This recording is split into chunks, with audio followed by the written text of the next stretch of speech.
Itu gantian dia soalnya kemeng.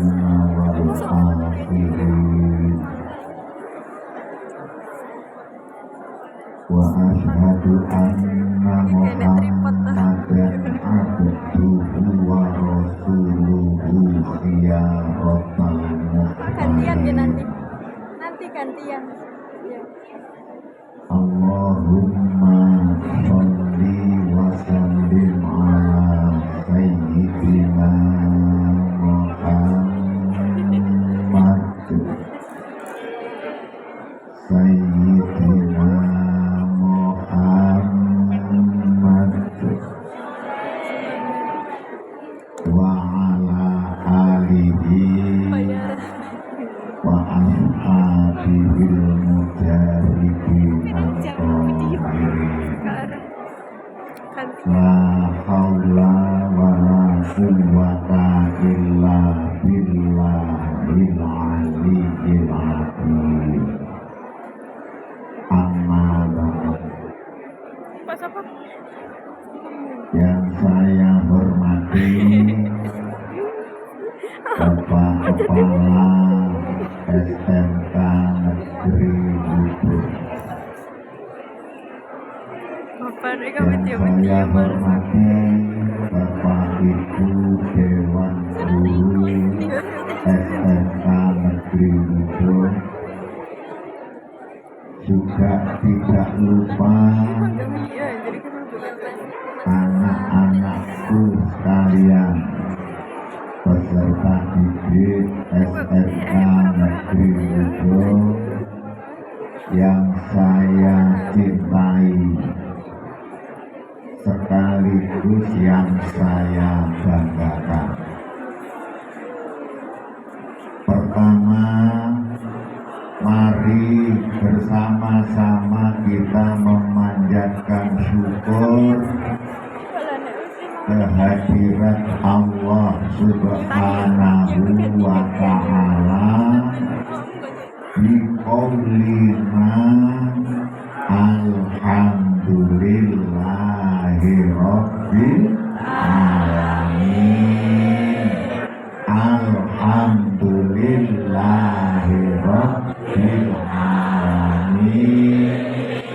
Alhamdulillahi rabbil alamin.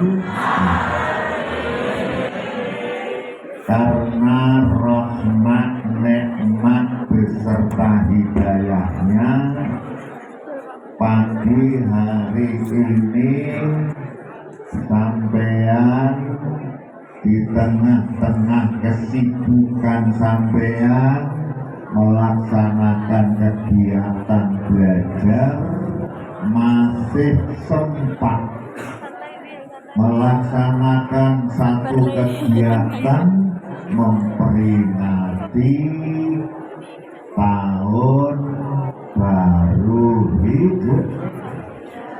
tahun baru Hijriyah, tahun baru Adik-adik yang saya banggakan, dengan adanya tahun baru Hijriyah, tahun baru Islam, ini menunjukkan bahwa orang Islam itu hebat. Orang Islam itu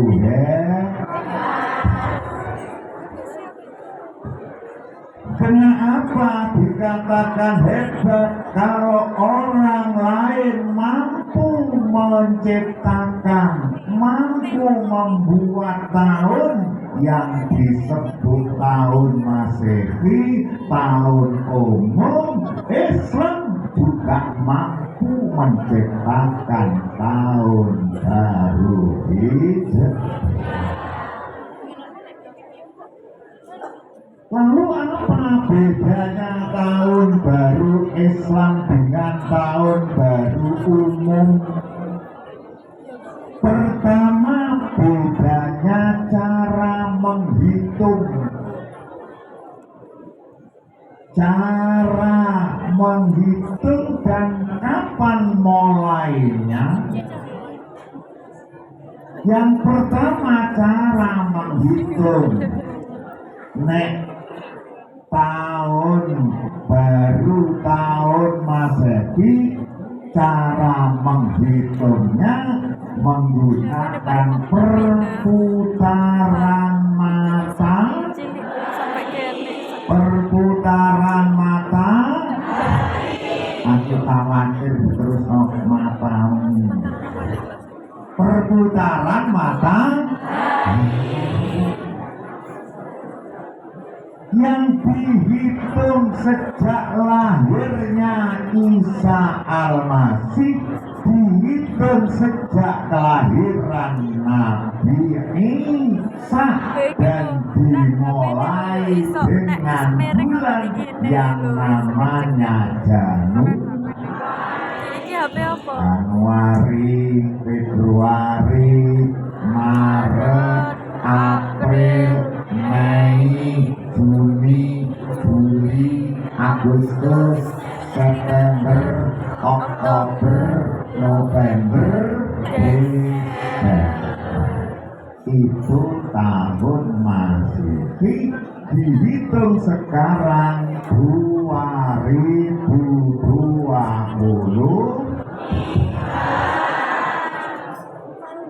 Lalu tahun Hijriah dihitung dari mana dan bagaimana cara menghitungnya? Tahun baru atau tahun Hijriah dihitung dengan menggunakan perputaran bulan. Perputaran bulan. Kalau matahari terbitnya dari timur, kalau bulan terbitnya dari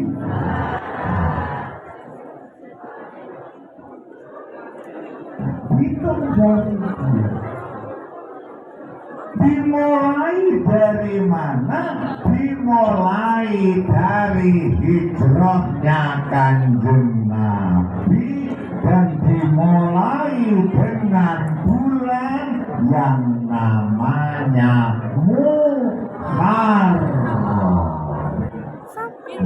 Muharram. Apa mana terusan? Sofar, Rabiul,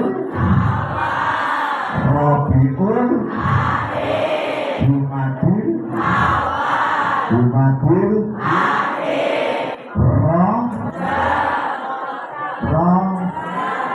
enak saya ngomong Roji, Rojab, Ramadan, Syawal, Dzulqa'dah, Dzulhijjah. Sampai itu hafal. Hafal enggak? Ayo bareng. Muharram, Safar, Rabiul, Jumadil,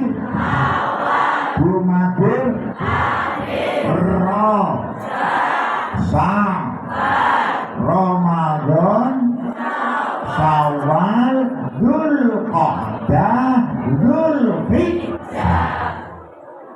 Itu adalah bulan-bulan Islam yang dihitung menggunakan perputaran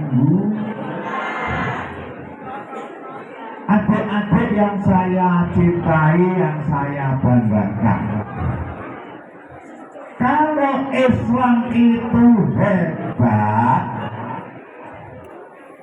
ternyata yang ngomong Islam hebat itu bukan hanya kita. Banyak ilmuwan-ilmuwan di luar sana yang secara objektif tanpa dipengaruhi oleh agama apapun menyatakan bahwa Islam itu Islam itu ada seorang profesor dari Amerika itu yang butuh mulon Amerika, namanya Profesor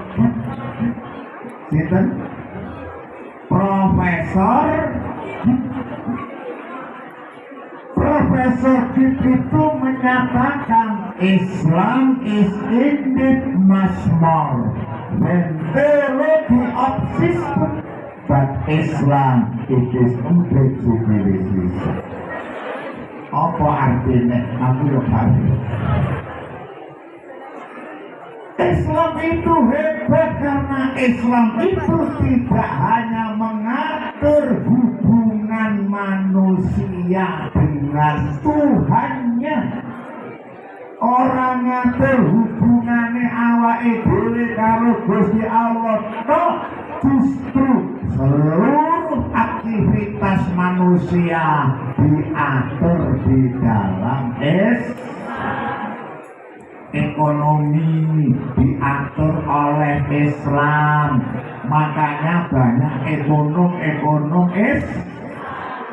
teknologi diatur oleh Islam. Makanya banyak teknolog Islam.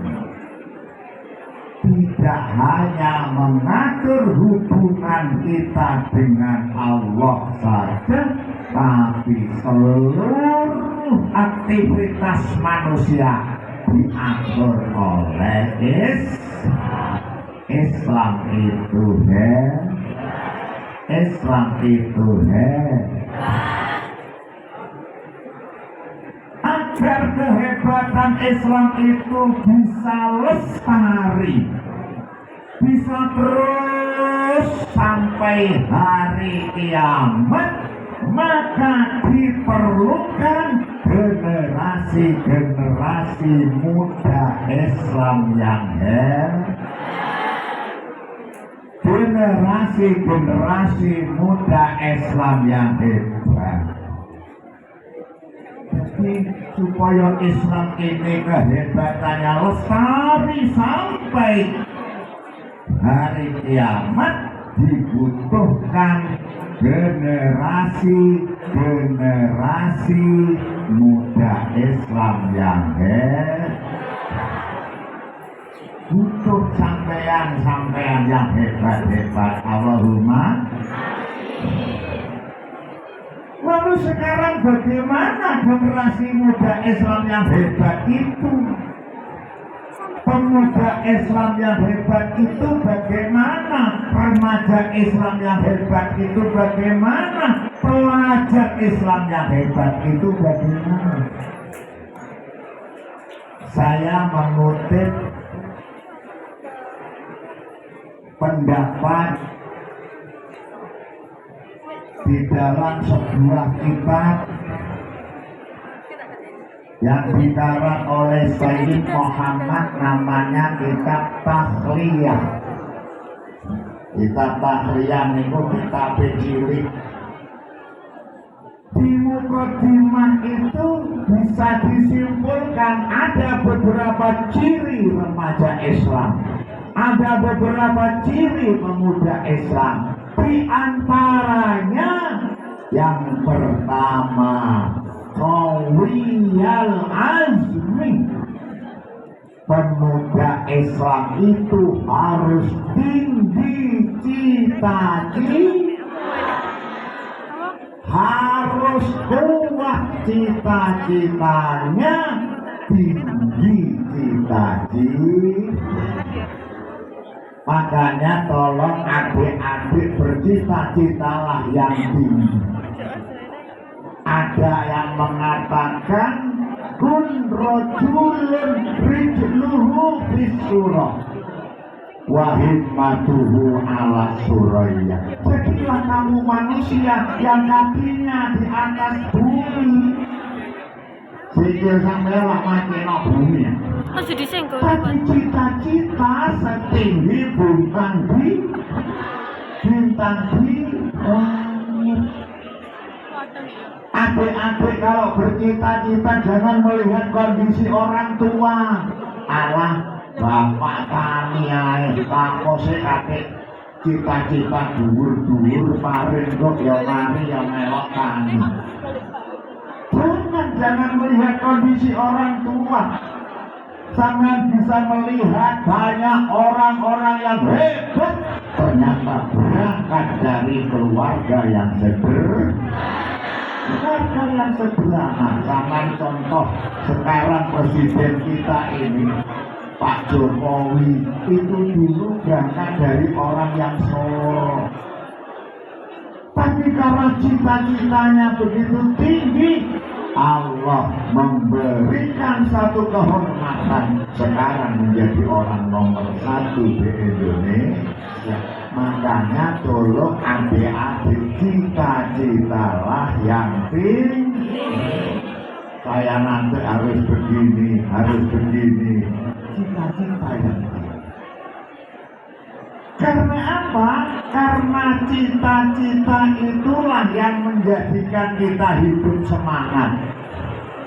Adik-adik, ibu sampean, sama nek nyeluk ibu apa mama apa umi? Mama. Sama nek ninggali ibu apa mama apa umi apa nyok apa jenenge nyokap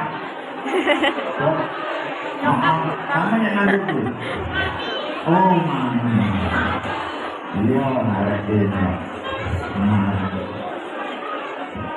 ibumu tidak akan mau menyusui kamu ketika ibumu tidak punya cita-cita. Anaknya sampean diramut sejak kecil, dipelihara sejak kecil, dikasih sayangi sejak kecil, karena ibumu punya cita-cita. Ingin anaknya menjadi anak yang soleh-solehah, ingin anaknya menjadi orang yang baik, ingin anaknya bisa meneruskan perjuangan orang tuanya. Karena cita-cita itulah kemudian ibu kamu mengorbankan dirinya untuk menyusui kamu. Sampai tak kabari nyusoni ya membutuhkan satu pengorbanan. Ini badan. Coba sampean delok mbahmu. Mergo anake papat nyusu kabeh. Akhirnya susune entek. Ini pengorbanan tapi enggak apa-apa karena didorong oleh cita-cita. Sampeyan yang jauh, ada yang dari daerah mana? Unjang, ada yang dari daerah Gondol, ada yang mungkin lebih dari 5 kilo dari sini. Sekolah rene karena didorong oleh cita-cita. Betul nggak? Makanya ada yang mengatakan al-himmatu katoiri ya biru bijana khairi. Cita-cita itu bagaikan burung yang terbang dengan kedua sayapnya. Burung itu tidak akan bisa terbang kemana-mana ketika tidak punya sayap. Sayap itu adalah cita-cita. Pemuda Islam, orang Islam, remaja Islam harus tinggi cita-cita. Makanya adik-adik tolong cita-cita yang tinggi. Oh, saya nanti setelah SMK harus bekerja ini misalnya, harus ini, atau mungkin saya harus melanjutkan kuliah dan seterusnya dan seterusnya. Cita-citalah yang tinggi, karena ciri pemuda Islam adalah cita-citanya tinggi. Satu. Yang kedua, muhadzaban nafsi. Ciri pemuda Islam itu adalah pemuda yang mampu mengendalikan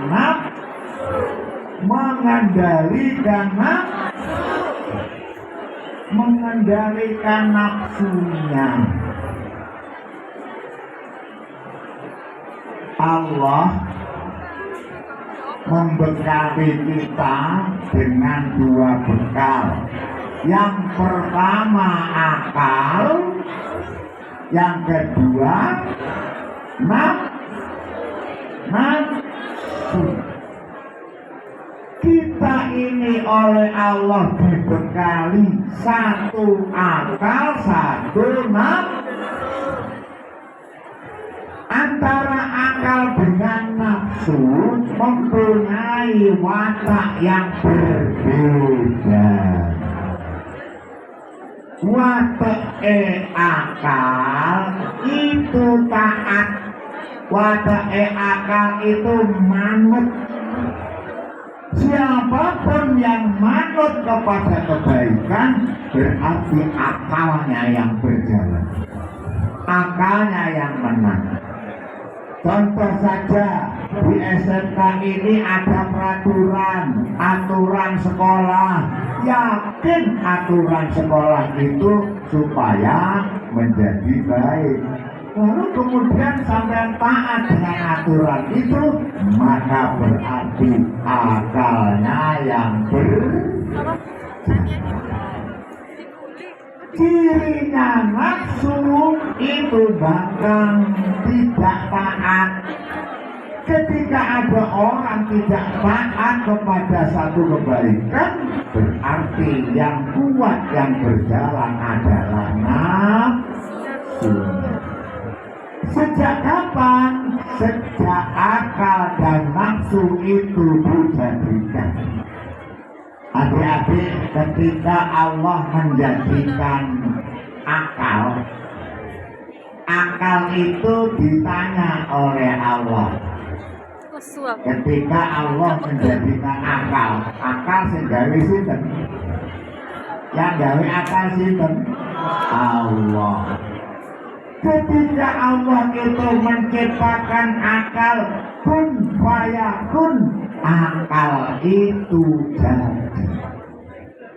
Ketika akal itu sudah jadi, akal itu ditimbali oleh Allah. Ditanya oleh Allah, ya akal, man anta? Wahai akal, siapa kamu? Katanya Allah tanya kepada siapa? Kepada akal. Ya akal, man anta? Wahai akal, siapa kamu? Karena akal ini cenderung untuk taat, maka akal menjawab, anta Rabbi.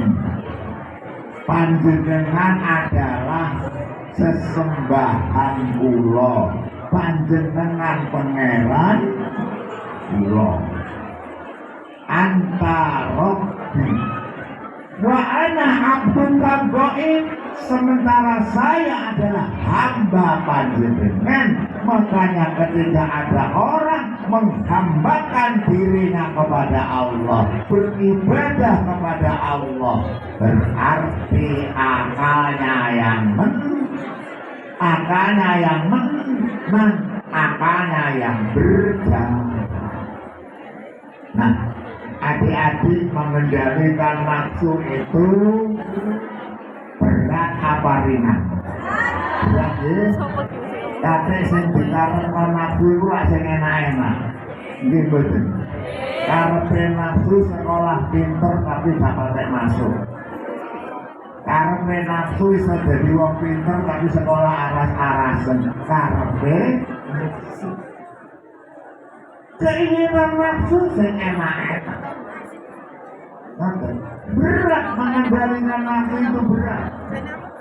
Makanya orang yang mampu mengendalikan nafsunya, enek uang kok kuat mengendalikan nafsunya, oleh Kanjeng Nabi orang tersebut disetarakan orang yang cerdas, orang yang pandai, orang yang cendekia adalah orang yang mampu mengendalikan hawa nafsu. Makanya Kanjeng Nabi pernah ditanya, manil akyas ya Rasulullah. Nabi, tiang sing pinter niku sinten? Kanjeng Nabi ditanya, Nabi siapakah orang yang pandai itu? Nabi sinten tiang sing cerdas niku? Andai kata pertanyaan ini jatuh pada anak-anak, pada kalian, yakin jawabannya berbeda. Menurut ibulannya masih sing ibulannya itu mesti ngomong wong pinter itu profesor, wong pinter itu doktor. Sing idolane dokter ya ngomong wong pinter itu dokter. Yang idolanya guru ngomong wong pinter itu guru. Yang idolanya kiai ngomong wong pinter itu kiai. Yang idolanya bunyai ngomong wong pinter itu bunyai. Sing idolanya dukun ya ngomong wong pinter itu dukun. Ternyata Kanjeng Nabi jawabannya tidak itu. Al-khayyisu man dana nafsahu. Orang yang cerdas, orang yang pintar itu orang yang mampu mengendalikan hawa nafsu. Masih profesor nek gak mampu mengendalikan nafsunya, belum menjadi orang yang pintar. Kiai kalau tidak mampu mengendalikan nafsunya, belum pintar. Guru kalau tidak mampu mengendalikan nafsunya, berarti masih belum masuk golongan orang-orang yang cerdas. Makanya nafsu harus kita kendalikan. Pemuda Islam harus mampu mengendalikan nafsu. Dikendalikan nafsunya. Itu yang kedua. Yang ketiga, nomor 3 cara cirinya pemuda Islam yang hebat. Hasanal khuluqi. Pemuda Islam yang hebat, yang baik adalah pemuda Islam yang berakhlakul karim, punya akhlak yang baik, punya sopan santun yang baik, punya moral yang baik. Saya tak kok adik-adik, sampeyan kira-kira yakin apa tidak kalau akhlak itu penting? Yakin betul nek akhlak itu penting? Yakin ya? Umpama ini sampai nanti setelah tamat mungkin ada yang bekerja, begitu sudah dewasa enek arek lanang lamar sampean. Yang satu itu gampang arek, pangkate dhuwur, duwike akeh, tumpakane inovang, rumahnya tingkat, duwike berlipat, lipat, tapi akhlake bejat, moralnya rusak. Nek cara basa kene arek gaplek. Sementara yang satunya ada yang melamar arek welek. Wendek. Itu welek, wendek. Tumpakane sepeda engkol pedale ilang sisi. Nek ngerem nganggo sandal jepit srek. Tapi arek iki imane kuat, takwane hebat, akhlake apik. Sampai kirim. Munafik iku arek. Ayo Melody. Enak sih ngomong, kula bebele sing elek Pak, tapi sing akhlake apik, embel. Akhlak itu penting. Aji ning raga saka busana, aji ning diri saka pakerti saka lati, ayu kaya apa. Tapi nek akhlake bejat, regane wis tak areke awayu, lancir, kuning, alise mirip nanggal sepisan kaya alise Krisdayanti. Sampe delok alise Krisdayanti, irunge banjir kaya irunge Sophia Latjuba.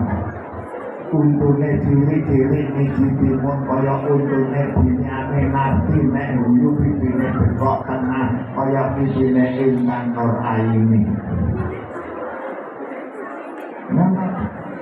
Lambene tipis kaya lambene Luna Maya. Jambute lebah bergantung kaya jambute Wulan Gurit enom. Akhlake bejat, regane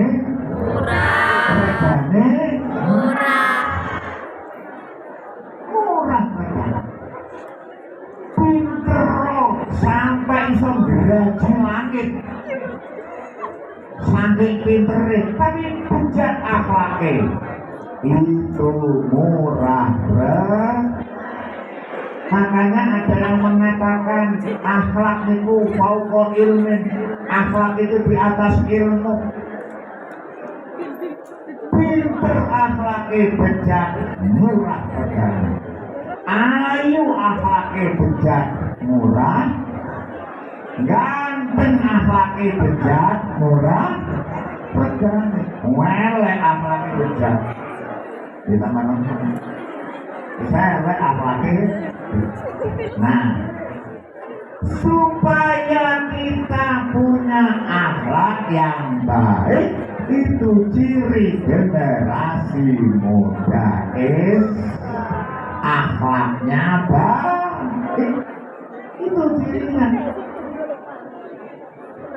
Lah, orang yang akhlaknya baik itu bagaimana? Pertama, bisa dilihat dari ucapannya.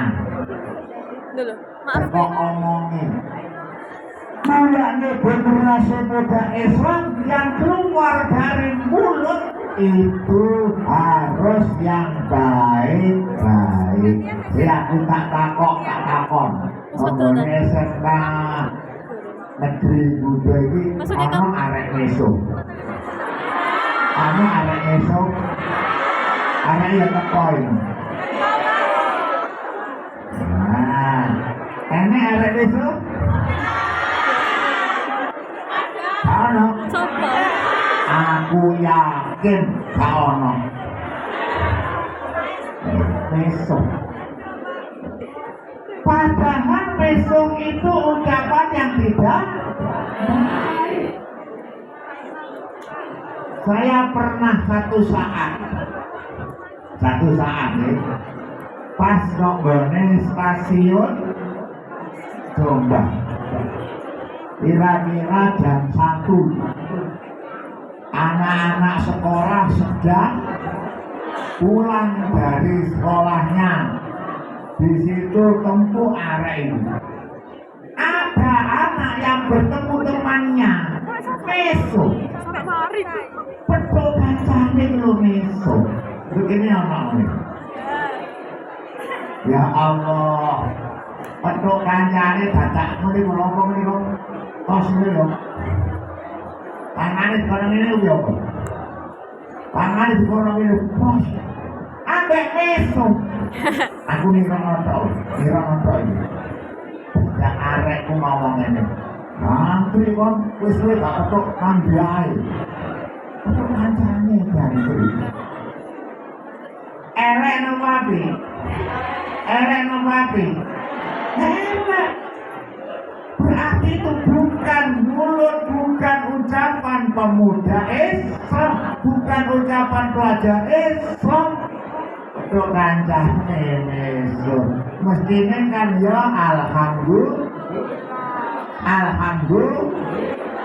Alhamdulillah terus diterusno bahasa Indonesia tapi koyo bahasa Arab. Alhamdulillah lama tak jumpa. Alhamdulillah lama tak. Kayak bahasa Arab tapi bahasa Indonesia. Ora karo wong dodol iku, gak payu-payu. Ditakoki, apa jemu benae lama ta'alaku minta bon. Suwe gak payu-payu olehku. Dodol lama ta'alaku minta bon. Koyoke bahasa tapi bahasa Indonesia. Alhamdulillah. Padahal awake dhewe ngerti nuwun sewu jangkrik elek, nggih boten. Makanya tolong usahakan adik-adik di sini ojo terbiasa petuk kancane dadak ngomong. Padahal ngerti nek gak ngerti sih gak apa-apa, gak ngerti gak enek hukume. Ada cerita dulu, ada anak Surabaya naik kereta bersama anak Jakarta. Ketepatan dari stasiun Gambir sana mau ke Surabaya. Arek ini jejer sing situ arek Jakarta, sing situ arek Surabaya. Arek Surabaya Jawa Timur iku lak rada kulino mesum. Nggih mboten. Rada kulino mesum. Akhirnya ketika kereta itu sudah berjalan, waktu itu kereta tidak seperti sekarang. Nek saiki kereta sudah teratur dan asik. Beda. Ketika jejer semakin ke timur semakin panas, udara semakin gerah. Ketika udara sudah gerah, wis okop wis panas, arek Surabaya klambine benih dicepot. Ambil koran lho, mengayun-ayunkan koran itu kipas no dadak bek meso.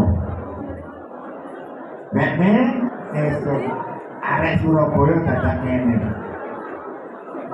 Jangkrik panasih. Arek Surabaya. Arek Jakarta tidak tahu what the meaning of jangkrik.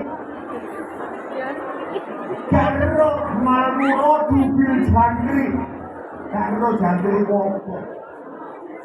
Ruwe arek Jakarta kancing baju atas dilepas, ayun-ayun kan surat kabar dengan ngomong jangkrik panasih. Akhirnya arek Jakarta belok, tapi gak ngerti artinya. Arek Jakarta lewat gak ngerti artinya. Arek Jakarta ambil koran, kancing baju yang atas dilepas, mengayun-ayunkan koran, bilang sama anak Surabaya, iya mas, saya juga jangkrik mas.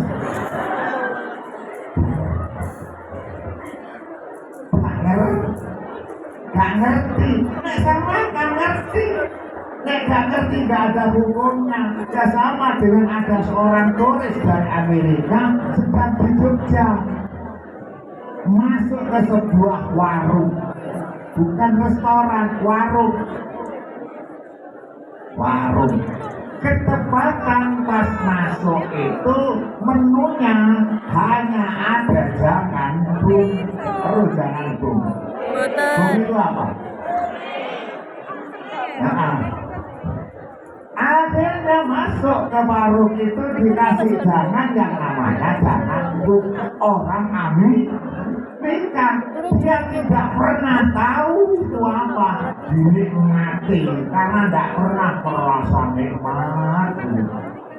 Dimakan jangan bung itu. Akhirnya tanya, ini nasi apa, ini sayur apa?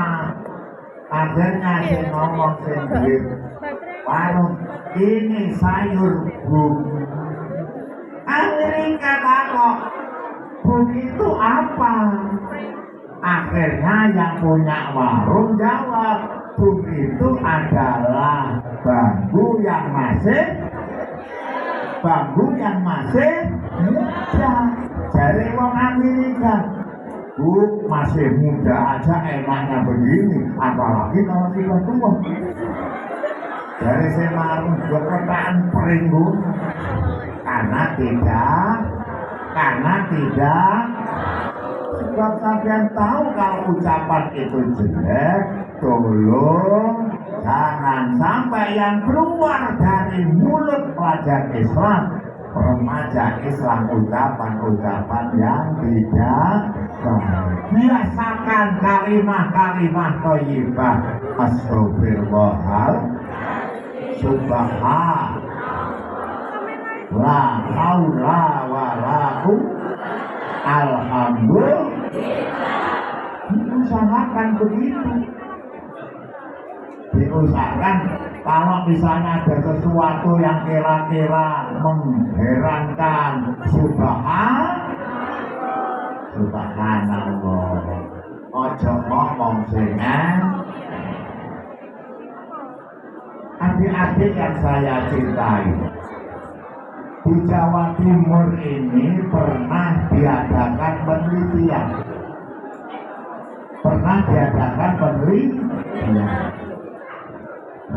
Karena apa? Karena kenakalan remaja di Jawa Timur ini ibarat orang sakit sudah parah, sudah stadium 4.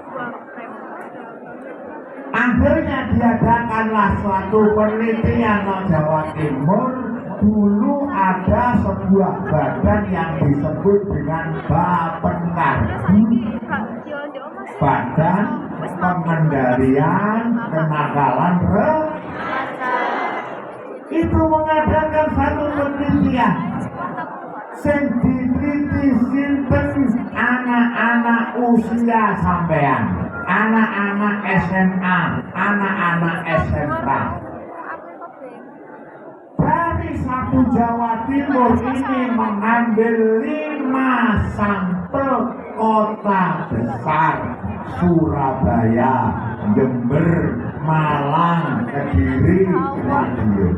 Yoga gak atur alhamdulillah. Alhamdulillah. Surabaya diambil anak 100 usia SMA SMK. Kediri ya gak ngatur. Jember diambil anak 100 usia SMA SMK. Kenapa Malang, Kediri, Madiun juga sama. Apa? Kediri Diambil kene. 100 anak dikasih suatu angket. Akhirnya disimpulkan ternyata kenakalan remaja di Jawa Timur disebabkan oleh 5 faktor. Ini adik-adik harus tahu. Yang pertama, karena penghayatan dan pengamalan agama yang kurang. Yang ketiga apa sih Ndara? Tolong panjenengan dikasih pelajaran agama oleh bapak-bapak guru agama. Hayati, amalkan itu. Karena ini faktor yang menyebabkan kenakalan Yang kedua, kurangnya perhatian orang tua. Wong tua ini kurang perhatian, mungkin kesibukannya atau mungkin faktor yang lain. Utawa sampean mergo gak pakai manut, akhirnya wong tua tidak memperhatikan, kurang perhatian orang. Yang ketiga, karena pergaulan. Yang keempat, budaya asing. Yang kelima, media massa termasuk medsos, HP, surat kabar, majalah yang tidak baik itu salah satu faktor yang menyebabkan anak-anak Jawa Timur remajanya cuma perlu kalian ketahui di antara 5 faktor ini yang paling berbahaya adalah faktor pergaulan. Makanya anak-anak remaja Islam harus bergaul dengan pergaulan yang baik, berteman dengan teman yang baik, bersahabat dengan sahabat yang. Karena apa? Pengaruh teman, pengaruh pergaulan itu lebih besar daripada pengaruh yang. Adik-adik, Kanjeng Nabi mengumpamakan teman yang baik itu seperti orang yang menjual minyak wangi. Kamasali sohibil miski. Teman yang baik seperti orang menjual minyak. Sampean mendekati teman yang baik seperti mendekati penjual minyak. Sampean naik kedek wong sing dodol minyak wangi. Kira-kira melok wangi apa badhe? Melok wangi apa badhe? Wangi. Sampean ini bakul minyak wangi, sampean kedek masih batuku, minimal sampean gitu. Sampean berteman dengan anak-anak yang baik, sekalipun sampean belum baik, orang pasti akan menghukumi sampean baik. Oh, waktu bulannya arek api-api, mesti arek iku yo arek sing. Sementara teman yang tidak baik seperti orang yang sedang mandi itu kerajinan besi, wong mandi. Walaupun sampai tidak ikut, mesti terkena beluke wong mandi, beluke beduke. Sampeyan dekat dengan teman yang tidak baik, sekalipun sampeyan tidak ikut tidak baik, orang akan menghukumi sampeyan tidak. Wis gampang ngene. Wong iku nek nang WC, umume wong nang WC lha apa? Umume wong nang WC lha apa? Nese. Tapi kan gak mesti. Kadang-kadang zaman nang WC ya gak WC. Tapi orang mengatakan siapa yang masuk WC mesti ini betul. Saya pernah anak-anakku sekalian pernah mengantar anak-anak itu rekreasi ke Borobudur. Sudah pernah ke Borobudur? Pernah ya? Ketika di Borobudur, di sana kan tempat wisata yang namanya apa itu tempat-tempat untuk mandi, untuk atau toilet dan sebagainya. Itu kan antri. Sedangkan saya sejak malam tidak mandi, belum mandi. Wes antri ae dhisik. Antrinya aduh sing urusan anggere jejeg. Ada tulisan mandi 1000. Tapi orangnya banyak. Akhirnya ada yang jurusan ke toilet yang ke WC kencing 500. Kencing buang kotoran 5. Saya berpikir, aku kok ngenteni antri ini kesuwen, aku tak nang WC dhisik. Ternyata setelah saya lihat WC-nya bagus, pakai semprotan itu. Akhirnya sekaligus aku yang ngeluh, aku yang WC, aku yang adus. Begitu keluar, penjaga tak tanya, berapa Pak? 500. Apa umume wong nang WC iku nek gak nesin yo. Nek gak nesin yo, tapi aku yo nesin yo habis. Tetap 500. Ini gambaran teman yang baik dan teman yang tidak. Makanya kalau sampean dengar anak-anak yang di dunia itu kan ada syair cara Jawa enten. Yen ana kanca ala lakune ndang dohono, lan yen ana kanca bagus enggal kancanono. Enek kanca sing elek kelakuane jauhilah. Ketika ada teman yang baik, akhlaknya dekatilah. Apa kok ngono? Karena sak temene kanca manut kang ngancani. Teman biasanya ikut siapa yang ditemani. Saya dulu perokok berat. Aku dia itu perokok. Waktu itu gudang garam masih belum ada. Yang ada Bentul Internasional Malang. Aku rokokan. Nek gak Bentul Internasional. Kenapa saya rokokan? Karena teman saya berokok berat. Melok rokokan. Nek sampeyan kanca karo kanca sing disiplin sekolah, yo melok disiplin. Nek sampeyan kancane senengane golek sing gak disiplin, yo melok dadi. Makanya berteman itu penting. Cuma saya ingatkan, sekalipun sampean punya teman yang tidak baik, jauhilah, tapi sekali lagi tolong jangan dibenci. Sampean nek ana kelas kok kancane iki kelakuane elek, jauhi, jangan dibenci.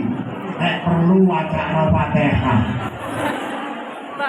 Wacana Fatihah muga-muga kancaku dikai hidayah karo Gusti Allah. Fatihah ora mempan wacana Yasin. dia dijaluk nang Gusti Allah. Muga-muga kancane oleh hidayah. Jangan dibenci. Sebab apa? Orang yang paling kamu benci suatu saat akan berubah menjadi orang yang paling kamu cintai. Makanya diingatkan oleh Kanjeng Nabi, habibaka haunama asa ayakuna bagidaka yaumama wa bagidaka haunama asa ayakuna habibaka yaumama. Katanya cintailah kekasihmu sekedar saja. Nek seneng karo wong sekedar saja.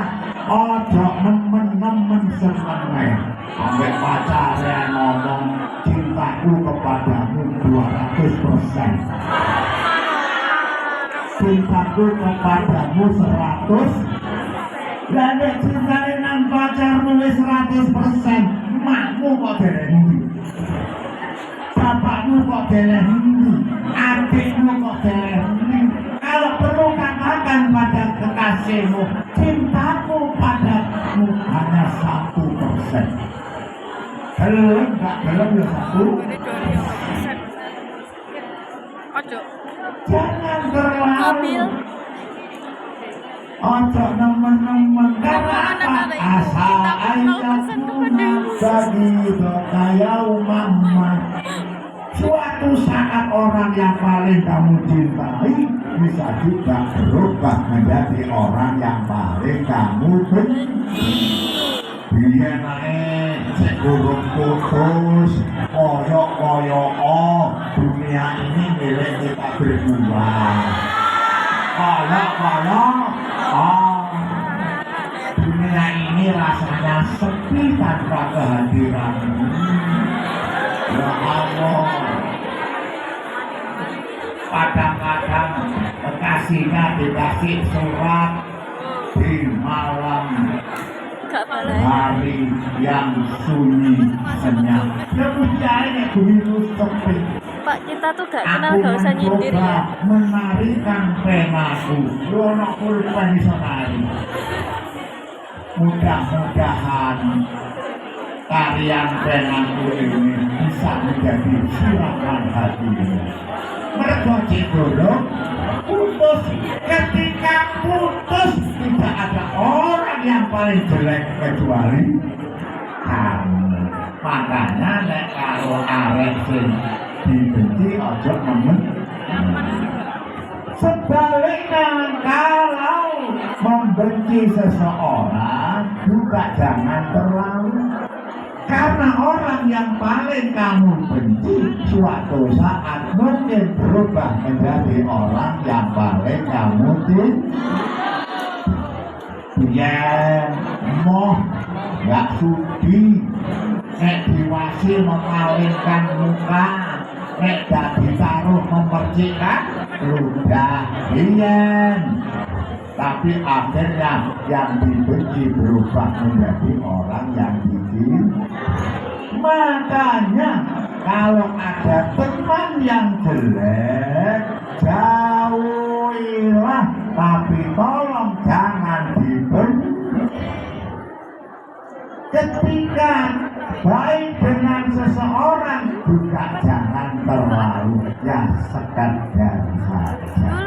Jadi ciri pemuda Islam yang ketiga adalah husnul khuluq atau hasanul khuluqi, baik budi pekertinya. Supaya kita baik budi pekerti kita, berhati-hatilah di dalam bergaul.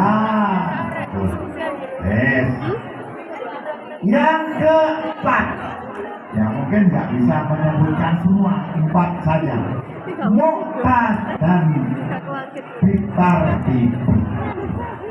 Ciri pemuda Islam yang hebat itu menjunjung tinggi ketertiban, menjunjung tinggi aturan, menjunjung tinggi tata tertib yang ada di mana dia berada. Nek sampean di sekolah taatilah tata tertib di sekolah.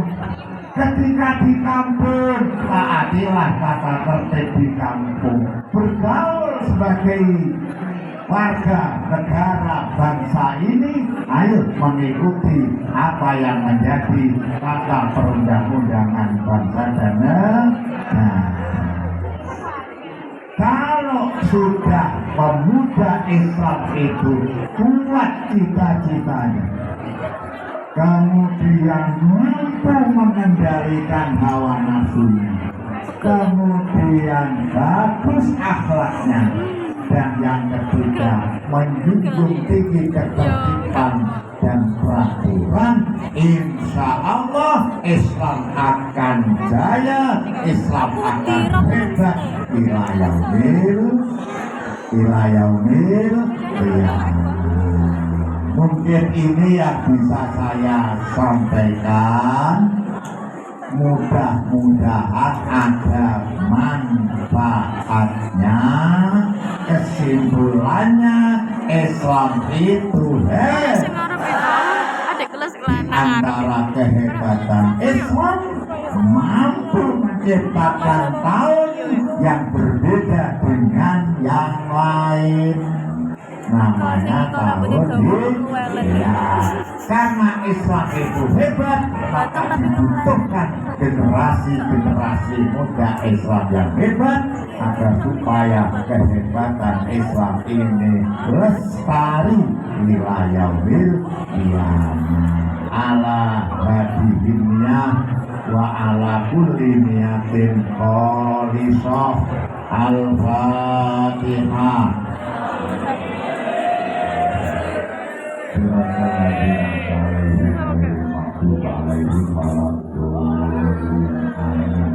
Alhamdulillahirabbil alamin. Hamdan wa ni'amah